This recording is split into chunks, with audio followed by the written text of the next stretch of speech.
Welcome to the Remarkable Retail Podcast, Episode 2, The End of Scarcity. I'm Michael LeBlanc. And I'm Steve Dennis. Steve, one of the things I really appreciated about your book was, in particularly the early chapters, your way of encapsulating things that I had thought about, but you'd put a better frame, a better lens to it. In other words, you'd described what had happened, and this isn't a book about history lessons, nor is this podcast about history. But this chapter really nailed it for me. It's a kind of end of scarcity. So that's what we're going to talk about in this episode. We got a great guest, Seth Godin, who will join us a bit later, talking about the inspiration you took from his work and talking about bringing that into the current state and the state of retail. Let's jump right into this concept of the end of scarcity. Take us, again, we're not a history session or a history podcast, but take us back to retail. You and I have been in the retail game for 20, 25 plus years. It's sitting today. Some days it's hard to remember what it was like 20 years ago, but take us through it and all the way through your ideas around this end of scarcity. Sure. Well, I do think it was about 20 years ago, maybe a little bit longer, that things really started to change. If you go back, say, to the late 90s, for the most part, when it came to retail, I don't know the exact numbers, but I want to say something like 98% of all retail was done in a physical store. Some mail order, right? Yeah. Flea markets, whatever. But for the most part, retail was a brick and mortar location.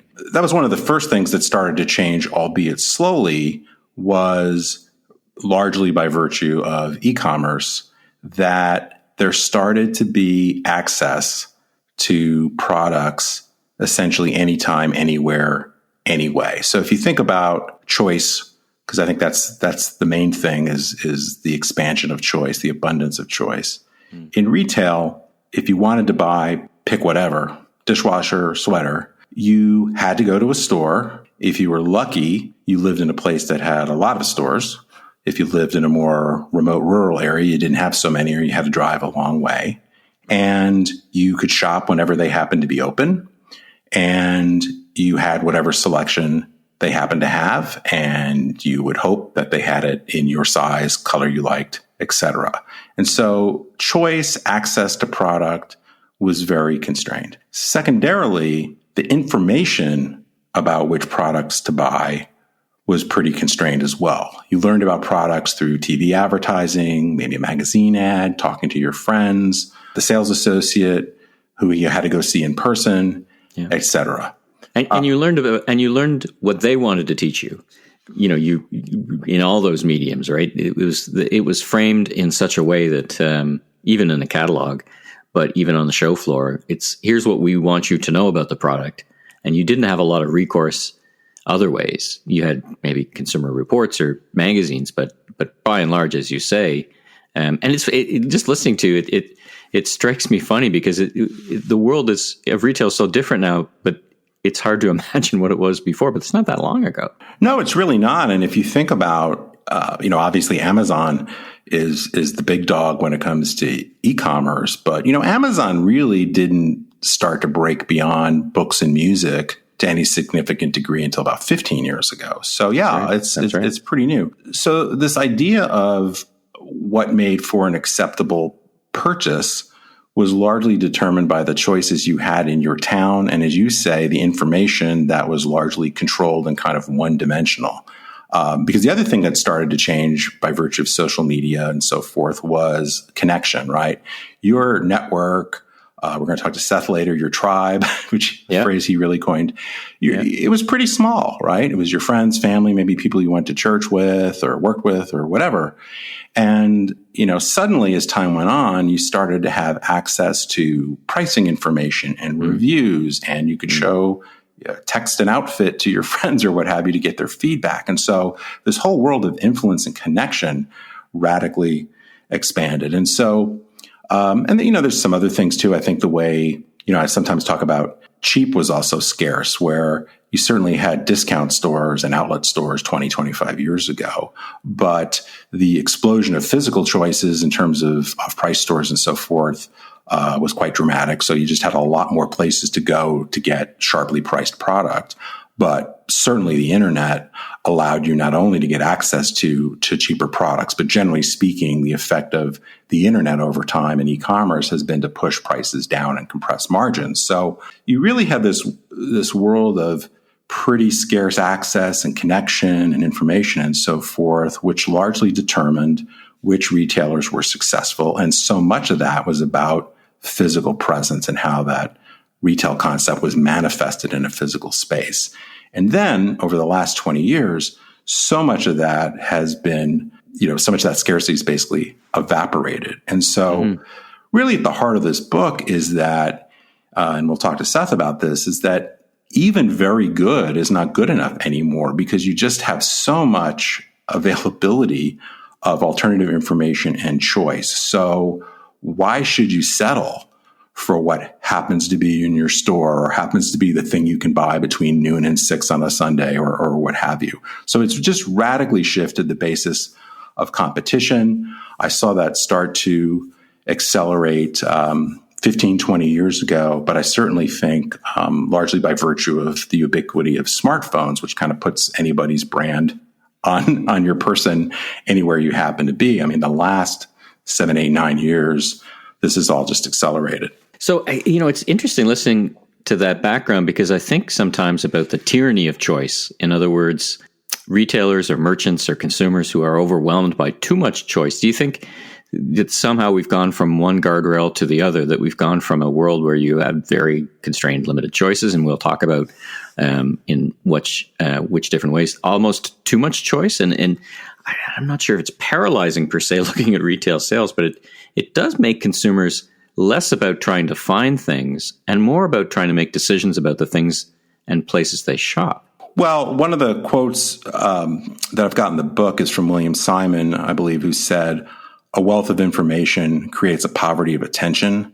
And I think it's very easy to be overwhelmed by choice and information and just all the distractions that we have from life and social media and the news cycle and all those kinds of things. So I do think for sure consumers can be overwhelmed by choice. And I think part of, or at least one strategy for being remarkable is to be that trusted source for information or curation. You come to me as Restoration Hardware, let's say, because you know that we have assembled the sort of stuff that you need and presented in an environment with the sales help and the overall experience you want. So I think there's some differences, I think, between fundamentally when you're on a discovery mission versus a pure search mission. And from a search standpoint, there are lots of tools out there to hopefully navigate you to find what you want, or algorithms that present you with those. But I think the brands that are really remarkable oftentimes become kind of that default choice because they're going to have, or you have a high confidence that they're going to have what you want, and they've made the choice easier for you. Well, it's interesting because I think about the perception of choice on big websites, and sometimes it's a perception of choice. They might have a million products, but there is ways, you just mentioned it, the algorithm, advertising behind it that actually shows consumers the curated look at choice. And, so these sites that are vast, really the challenge there is being found. And as a retailer, how do you present that in such a way that you can form a merchandising strategy other than we list everything? Right. And I think that's when I was walking through, Neiman Marcus at Hudson Yards back in January. Unfortunately, I've heard they're exiting that property. I looked at their assortment, and certainly what struck me was their assortment was unique. They had unique things, but is unique the same as this addressing the idea that that the scarcity is back? In other words, you can only find it here. These are very unique things. Is that a way for merchants to address this everything, everywhere, all the time dilemma? Well, I think that's part of it. I mean, the Hudson Yards story for Neiman Marcus is kind of complicated, but I think, and I'll get back to the main part of your question, but I think what's happened with a lot of retail is that they're delivering a very refined or updated version of what they've been doing, which in some cases has been pretty successful. Certainly Neiman Marcus until fairly recently was quite successful. Mm-hmm. But they're just presenting a slightly different version of something that's pretty good. And I think that's just harder and harder as competition mounts and as consumers have other choices and distractions. So I think it's a challenge. But, at the heart, whether it's Neiman Marcus or anybody else, I think what you really have to figure out is which customer and which purchase occasions are at the center of your bullseye. And then what is that story that you want them to tell about your brand, to literally remark upon it. And I think what's happened with a lot of bigger retailers is as they get bigger, it's just hard to maintain that specialness. You end up kind of just polishing what you already have. And that doesn't necessarily attract newer customers. It might be safe and familiar for your current customers, but it's not necessarily really taking you to the next level. And I certainly think Neiman Marcus and a lot of folks in the more kind of traditional luxury business or department store business or whatever you want to call it are having a challenge breaking into that next level, aside from Neiman's particular issues with all the debt they had. Let's talk about convenience, which you talk about not being scarce anymore. I can count on many, many hands the number of times I see we're going to be more convenient in a business plan around how fast the consumer will get the product or when they get it. But it does seem that there's been an acceleration in terms of either expectation or using convenience, as in defined as same-day delivery, as a redefining of your positioning. So years ago, I was asked on a panel, is same-day delivery a niche or is it mainstream? And at that time, I thought it was a niche because at that time, I thought it came with a premium cost. But more and more retailers, I talked to one this week for the Voice of Retail podcast, is looking at same day, and from their perspective, they think that makes them remarkable. Now they also have a remarkable assortment and they have other elements, but they particularly think that's going to make them remarkable. And of course, the fact that they can execute it flawlessly will make them super remarkable. What are your thoughts on that? That this this convenience still has room to grow in terms of when you get your product in the new world? Well, convenience is certainly one of those things that's been redefined a lot over the last 10 or 15 years. I think convenience is one of those charged words, right? Because convenience for me may be different than convenience for you. So if I'm trying to put together, redecorate a room, it might actually be convenient for me. And I'll use an example from Dallas where I live. It might be convenient for me to drive a half an hour to the huge Nebraska Furniture Mart because I'll feel like that will pay off because I'll be able to buy everything I want or see everything I want all in one place. And it will save me the time of running around to a bunch of different places. But I certainly think generally the way we talk about it today, particularly with Amazon and a lot of the same day delivery stuff, is how quickly can you get me the product as opposed to my going to get it. The unfortunate thing is there's a little bit of a race to the bottom here because Amazon and Walmart and others keep raising the bar on same day delivery or next day delivery. And in many cases, the consumers don't necessarily need it. But if you're going to make it available to me, I'll pick it. That comes at, in most cases, very little cost to the consumer and quite a lot of cost to the retailer. It's actually something, if you remember, Sucharita brought up on our first episode, and she talked about, listen, you don't necessarily need a nail clipper today. And that there was in her mind, and I wanted to get your thoughts on this, there was kind of a reckoning coming. In other words, same day becomes an artificial construct of, I'm going to make myself different or attempt to be remarkable by getting it to you in an incredibly fast amount of time, whether you need it or not, whether that's a true benefit or not. What do you think about, there's some things that are clearly a benefit. I can get it same day. Sometimes it's around occasion. Sometimes it's around a particular commodity. But is it retailers who are striving to craft something? Are they chasing, is it a red herring? Are they chasing something that's really not as meaningful as we think it is? I would say generally, yes. I think that there is a bit of this belief that if you don't keep pace with Amazon or let's say Walmart, that you are likely to lose market share. And I think Sucharita's right. There's a little bit of this default to kind of upping the ante, but it is really not something that is going to give you a real advantage. I mean, to me, not to be too much of a literalist about it, but the idea of being remarkable is certainly the idea of being very unique and distinctive, but which has always been a good idea, right? But the thing that is really newer, though, as we'll hear, Seth has been on this for more than or close to 20 years. But the idea of remarkable is really that story that will get spread, that will get shared. And I think it's pretty hard to think, well, I'm going to talk a lot about getting a product that I could have gotten delivered yesterday, like a bottle of shampoo or something that I happen to get today. I mean, it's almost more remarkable because it just seems kind of silly. But if Amazon tees that up in the cart, I might pick it. So I don't know. I think what to me is really important is when you think about the customers that you care the most about that are going to drive your current and future profitability, you understand those things that are table stakes. In other words, if you don't offer them, you're likely to be at a significant disadvantage. And you just kind of have to do those in many cases.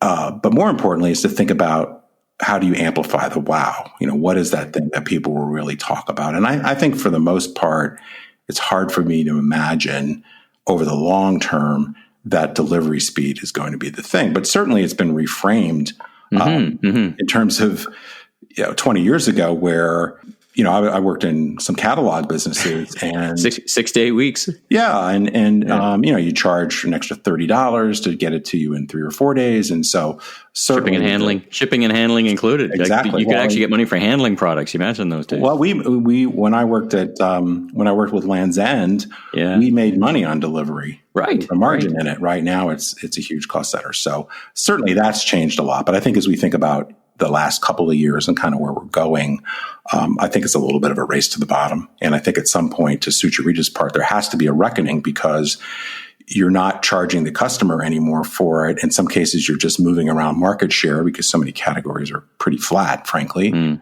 And the retailers' costs just keep going up. And there's also the whole kind of sustainability issues and all sorts of things that I think are problematic that at some point need to be addressed in a pretty significant way. All right, well, let's bring on Seth. Seth Godin, 7,000 blog posts, 19 books. Let's hear what and a personal friend and in some ways collaborator, at least at the thought leadership perspective. So let's have a listen. Seth, welcome to the Remarkable Retail Podcast. You probably rank as our guest that needs an introduction the least, but for listeners who know more of you than about you, talk about your personal and professional journey, your podcasts, your books, and how you and Steve know each other. My life changed outside a little rundown building on the campus of Tufts University in 1979 or 80. Steve and I were both hired for the same job without us having met each other in advance. And there was only one job, but we both got it. And we became business partners. We built the largest student-run business in the country at the time. And then he went to the wrong business school, and I went to a different business school. And our paths have diverged, but remained intricately related. As listeners to this podcast know, Steve is a titan of retail. And I shifted over to entrepreneurship, technology, and media. He has been accompanying me on this journey virtually, spiritually, and in person now and then. And every chance I get to talk to him, it makes me smarter. Well, I would say the same thing, but thank you very much for that. So one of the things I wanted to start out with, I went back about a week ago, I guess, and listened to or watched your TED Talk from, I guess, 2003, which was really about Purple Cow and the idea that, or the concept that ideas that spread win. I'm curious, not to spend too much time on history, but I'm curious how you came to those views and maybe a little bit about how you've evolved your thinking since. Okay, interesting historical aside. They didn't tell anybody in 2003 in Monterey that they were filming the TED Talks, and they had never been seen by anyone. So if you look at any of those old talks, you're seeing people who didn't know that more than 300 people would watch them, their brand. But I was still nervous. I mean, the vice president was sitting in the third row and stuff. So it was a fraught thing. I've given much better talks in that one, but I'm still proud of it. The evolution of it's this. In 1983, I got a job for which I was dramatically underqualified, spending the money of Harvard Endowment and many other investors at a company called Spinnaker Software. We had millions and millions of dollars to spend on advertising. The people from the U.S. Open were wining and dining me to run ads in their programs and whatever. And what I learned from that process is that with very few exceptions, big advertising didn't work like it had worked for all those decades before. And that spending money to interrupt people, to take their attention away without any recourse on their part so that they would buy a new product was a fool's errand. And it just didn't work. And shortly after that, I met Jay Levinson and actually persuaded him to do a whole bunch of books outside of his first guerrilla marketing book. And he and I wrote 4 or 5 of them together. And that made me think even more deeply about what did it mean to be a marketer. And fortunately for my pioneering thinking, the world changed at the same time. And it changed because we went from 3 TV channels to 1 billion TV channels. And it changed from 4 business magazines to anyone with a blog. And as a result, attention became a totally different kind of transaction than people had been used to. And I had been seeing and noticing that businesses big and small were having an impact for different reasons. And then in the early part of the 2000s, my dear friend Lionel Poulain, the most famous baker in Paris, died in a tragic helicopter crash with his wife. And I wanted to dedicate a book in his memory. And I didn't have a book because I had sort of stopped writing books. And so I wrote Purple Cow in sort of a fugue state. And that book was inspired by him and dedicated to him. He built a multi-million dollar bakery in France, which is not an easy place to build a big bakery, with not $1 of advertising money. And so I conceived of the concept of the Purple Cow, which is building into the product or service, building into the retailer, the engine of its spread, that people talk about it not because you have a gimmick and not because you run ads, but because they want to talk about it. And that has become, I think, one of the underpinnings of all marketing for the last 15 or 20 years. But it's fair to say it's not just marketing, right? It's really the inherent business concept that needs to be remarkable, right? Well, I define marketing as anything you do that interacts with the market. And so the way you send memos to other people in your office is not marketing, but just about everything else is, because the way your hours of operation, whether you're dumping effluent in the river, your hiring practices, the way your organization appears to the world, your pricing, all of these things are marketing decisions. And I can call marketing anything I want, and that's what I'm calling it. Fair enough.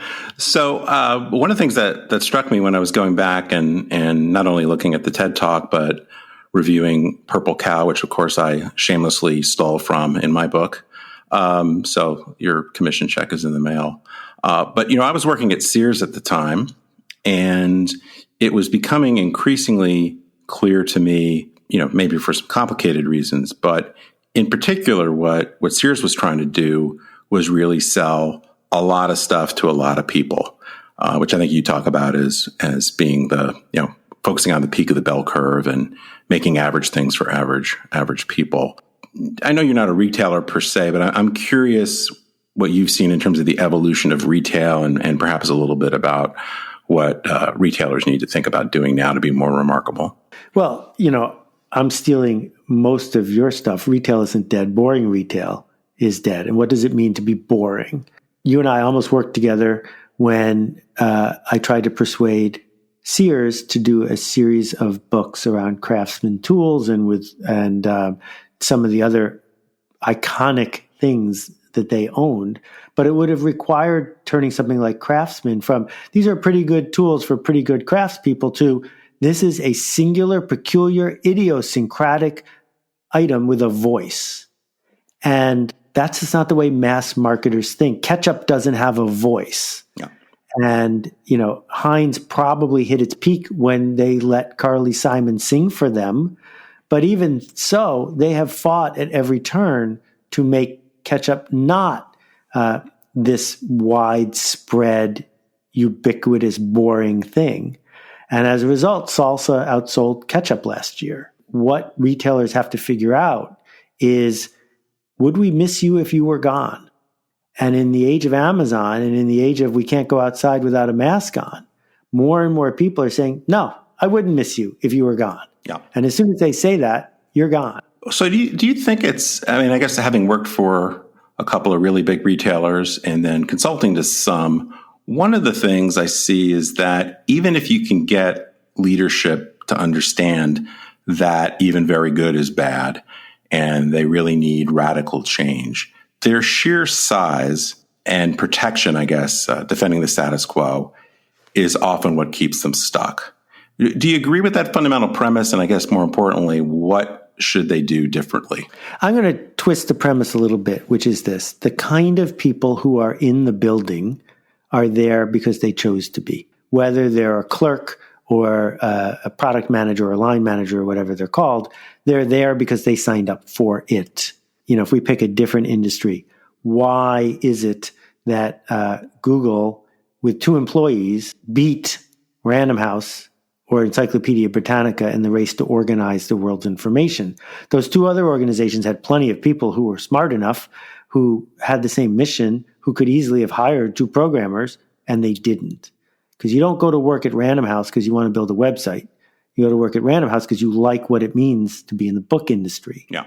And the problem with most retailers is not that they are too big. In fact, the number of key employees per dollar of sales in retail is very, very low. It's super highly leveraged. But in fact, the problem is that's not what they signed up for. They didn't sign up to innovate. They didn't sign up to be peculiar or idiosyncratic. They signed up because they liked the life of being a retailer. So do you think, or can you point to maybe any large brands that you think have done a really good job of being remarkable despite their size or culture? There are lots of ways to be remarkable. There are lots of ways to engage with the network effect. The essence of the network effect is to build something that works better if your peers use it. And so make a list of every smart thing Microsoft has done in the last 20 years.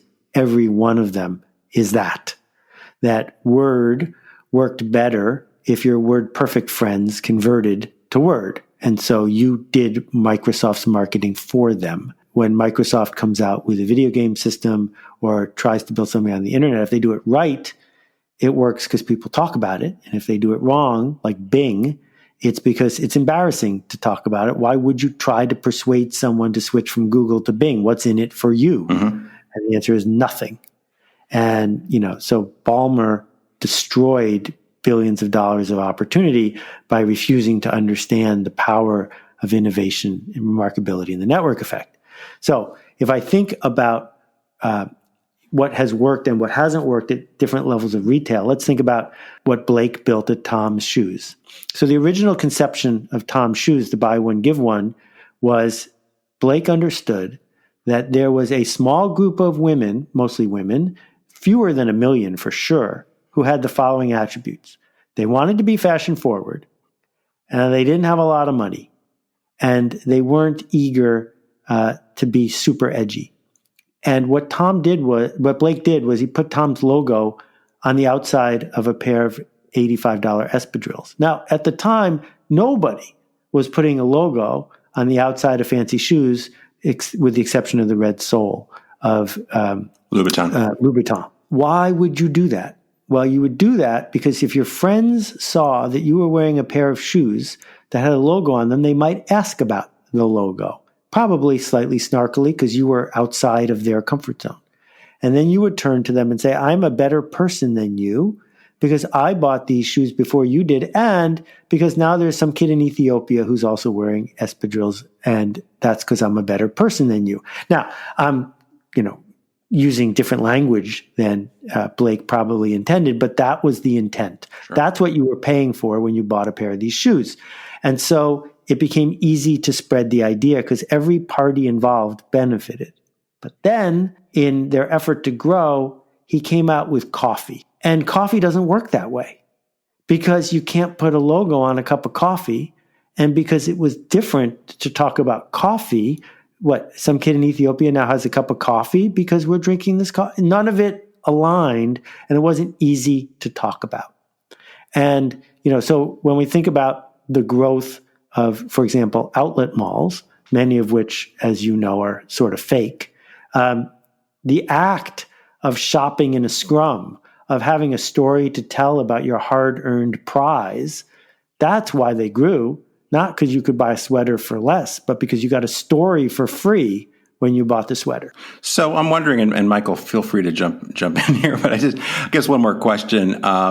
So do you think it's inherently difficult, particularly if you're a public company, to scale beyond a certain point? Because oftentimes what got you to be remarkable in the first place isn't what's going to get you to be that $500 million, $1 billion, $2 billion business.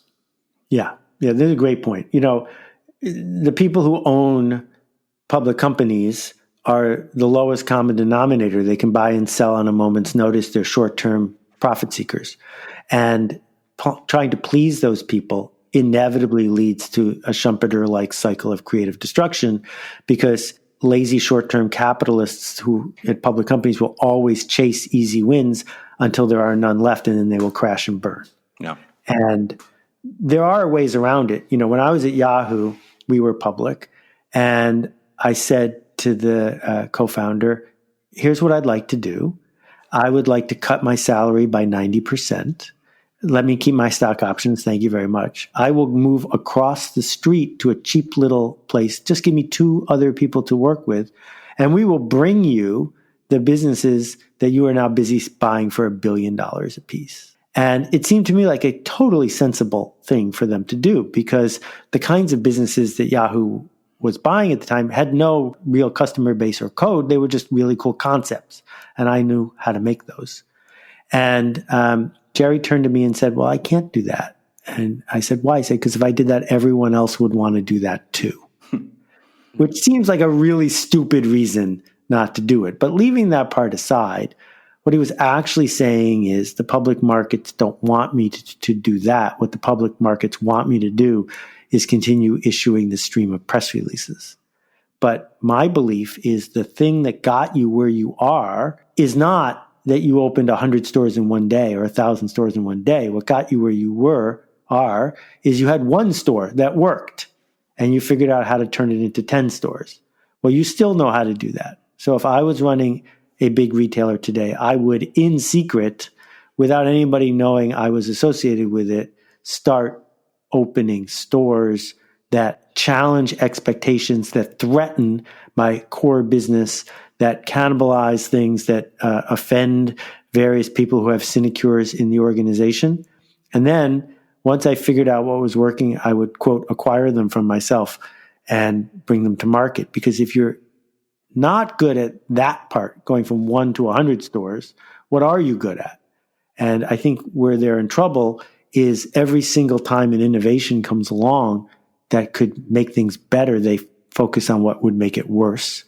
And then you have Christensen's innovator's dilemma really clearly laid out right there. Yeah, exactly. I mean, I've seen it so many times where the fear, and actually Michael and I talked about this in the first episode about Sears, was that so much of what kept Sears stuck was that the ideas that would have really made a difference over the long term largely cannibalized the core business.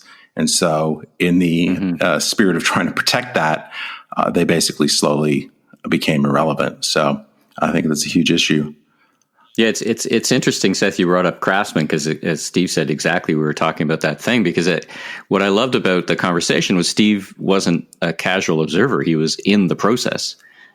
So to get that kind of insider out view of what we observe from many organizations was a real treat. So listen, I've been listening here. I almost forgot I was on a podcast. It was just such a fascinating conversation. I want to pick up on a couple of threads, Seth, of something you mentioned and get your insights or observations. You talked about ketchup, and an interesting thing happened in ketchup here in Canada. The Heinz group decided to source their tomatoes somewhere else in a pretty major decision.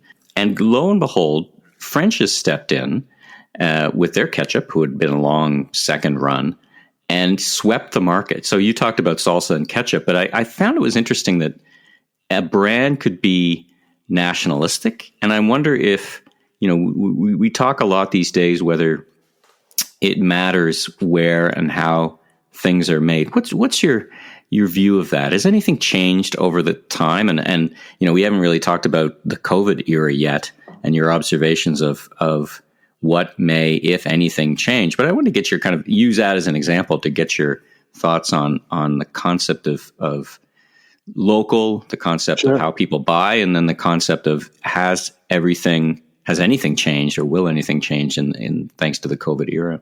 So it sounds like Heinz had a New Coke moment in Canada, which I missed. So let me use New Coke because I have a little bit more of a handle on that, but it's probably related to the same conversation. Pepsi, John Scully, the person who almost wrecked Apple, was running Pepsi, and he realized that in taste tests, they outperformed Coke because it was sweeter. They just kept running these taste test ads, and it was really bothering the people at Coke. And so Coke decided to flank Pepsi by reformulating a flavor of Coke that would outperform Pepsi in taste tests, and they launched New Coke, which is widely understood as the worst marketing debacle outside of politics in American history. What happened there? Well, what they failed to understand at Coke, a brand that 20% of the people in the South drink for breakfast, is that no one does taste tests of ketchup or Coke, that it is a placebo, that what we buy when we buy it is a story about our mom, a story about tradition, a story about this is who I am. So New Coke was a really, really bad idea because they changed what they sold. The word new does not belong next to the word Coke. Right. What they could have done is over the course of 3 years changed the formula so that 3 years from now, Coke would have tasted differently than it tastes now, and no one would have noticed because it would have led them to beating Pepsi in taste tests. And it's still, because taste buds aren't particularly specific, people would have think it would still tasted like Coke. So in Heinz's case, I'm guessing the problem wasn't that the ketchup tasted different. It was that they made an announcement. And their announcement was that thing you buy because it represents tradition and your childhood isn't the same anymore. No. And one of the challenges that so many retailers have, particularly as they try to regroup for the post-COVID Amazon owns 10% of the world mindset, is, am I shopping here because I've always shopped here? Because if that's the reason I'm shopping here, changing it isn't going to help you. That's why the sign under new management is so bizarre. Because if I like the old place, I don't like the fact that it's under new management. And if I didn't like the old place, I'm not sure under new management is enough reason to try. So there's going to be, I think, a rebirth of shopping as sport, as shopping as story acquisition. And the thought that I'm shopping here because I have no choice, I'm shopping here because it reminds me of the world in 2008, I don't feel like that's a growth area going forward. Steve tells me you've got a new book coming out, The Practice. What's that about? That's an exciting announcement for many, and tell us a little bit about the book. It's about shipping creative work, and it's at the heart of what Steve is trying to talk to the world of retail about, which is we're not getting paid to move a box from point A to point B. That is a commodity now. What we're getting paid to do, what we want to do, what thrills us is to ship creative work. It has nothing to do with painting. It has to do with making something that might not work, something generous, something human, and then bringing it to the market. And I don't believe that's a talent. I don't believe people are born with it. I think it's a skill. I think it's choice.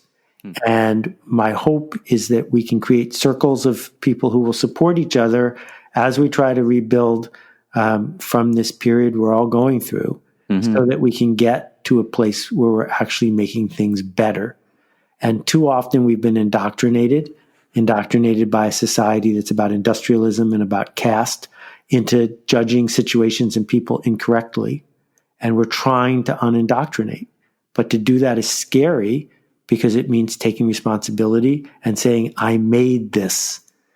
And that's been sort of my mission for 20 years, but this puts a sharp point on it. Well, I can't think of a point in time where more people are thinking about change and changing the way things do. I mean, if there's any upside from all of this, it's like been a big circuit breaker on consumer habits and our thought patterns. So maybe that's in the long run something that positive that comes out of this experience.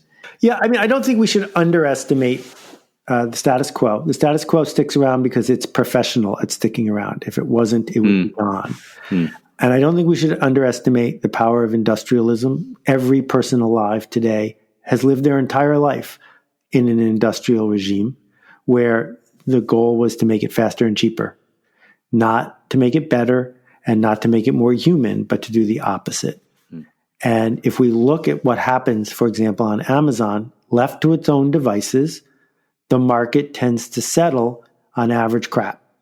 And that doesn't mean you have to make it. It just means there's going to be a lot of it.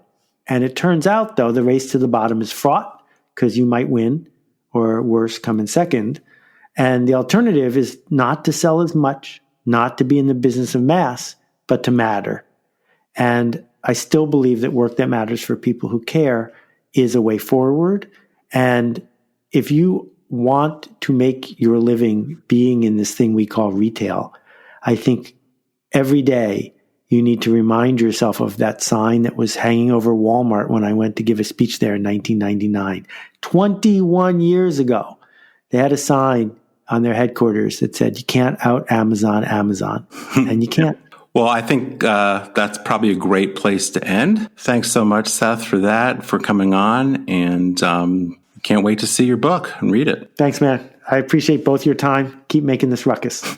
Thank you, sir. Yeah, Seth, it's been a real treat for me as well, and it really adds to our thoughts about being remarkable. So, a real treat to meet you, and thanks again. Thank you both.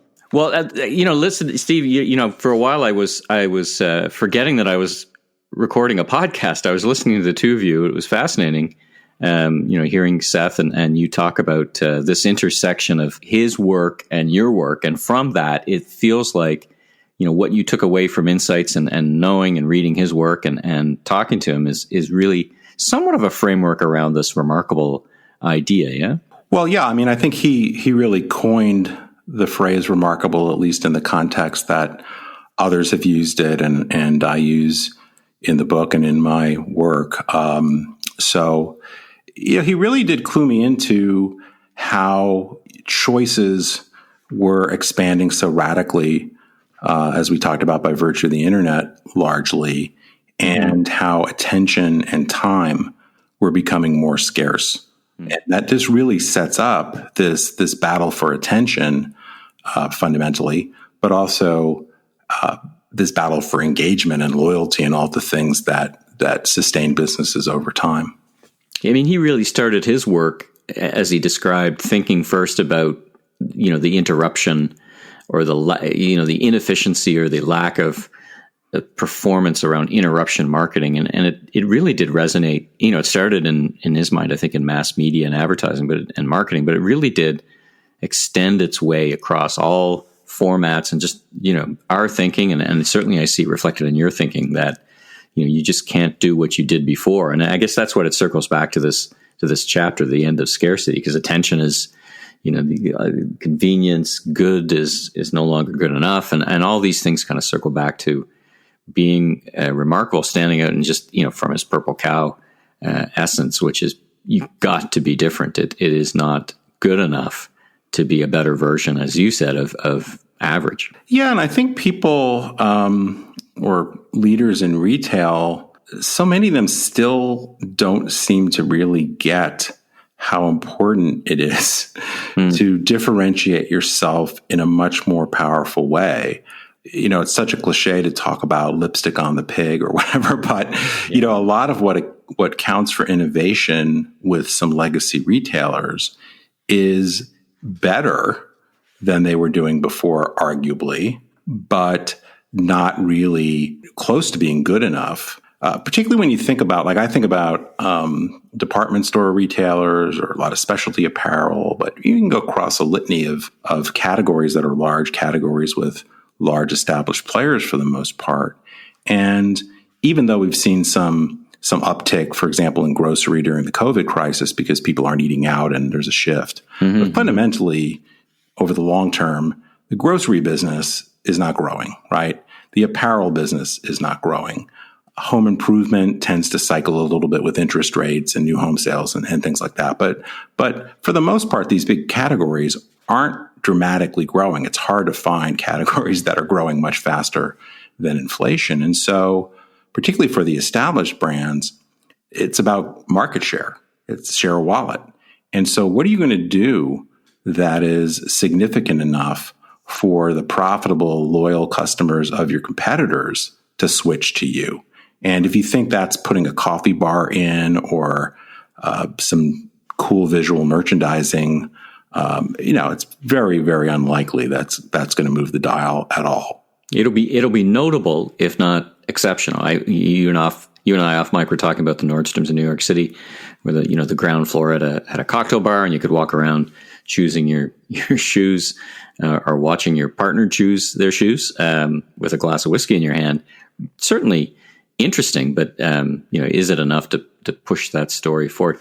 So again, what I love about this series is in these first couple of episodes, we're kind of discovering or talking about the issue, but I wanted to remind everyone that as we move forward, you've got a framework to create remarkable. So, you mentioned it earlier, just before the Seth interview, that some things in your framework are effectively table stakes, but then there's a couple of real things that you differentiate. So, just a great looking forward to continued episodes as we start with exploring the kind of issues, and then with some guests, and then move to exploring solutions, which is what I fundamentally loved about the book, was that it is not a chronicle of woe or history or challenges, but actually provides real solutions that you could work with. Well, all right, let's leave it there. Special thanks to our guest Seth Godin for being on this episode of the Remarkable Retail Podcast. If you liked what you heard, you can subscribe on Apple, Spotify, or your favorite podcast platform. Please rate and review, and be sure and recommend to a friend or colleague in the retail, brand, or CPG industry. I'm Steve Dennis. You can learn more about me on stephenpdennis.com, and be sure and look for me on LinkedIn and Twitter for my latest insights. And I'm Michael LeBlanc, producer and host of the Voice of Retail podcast. You can learn more about me on meleblanc.co. Have a safe week, everyone, and Steve will talk to you next week. Sounds good.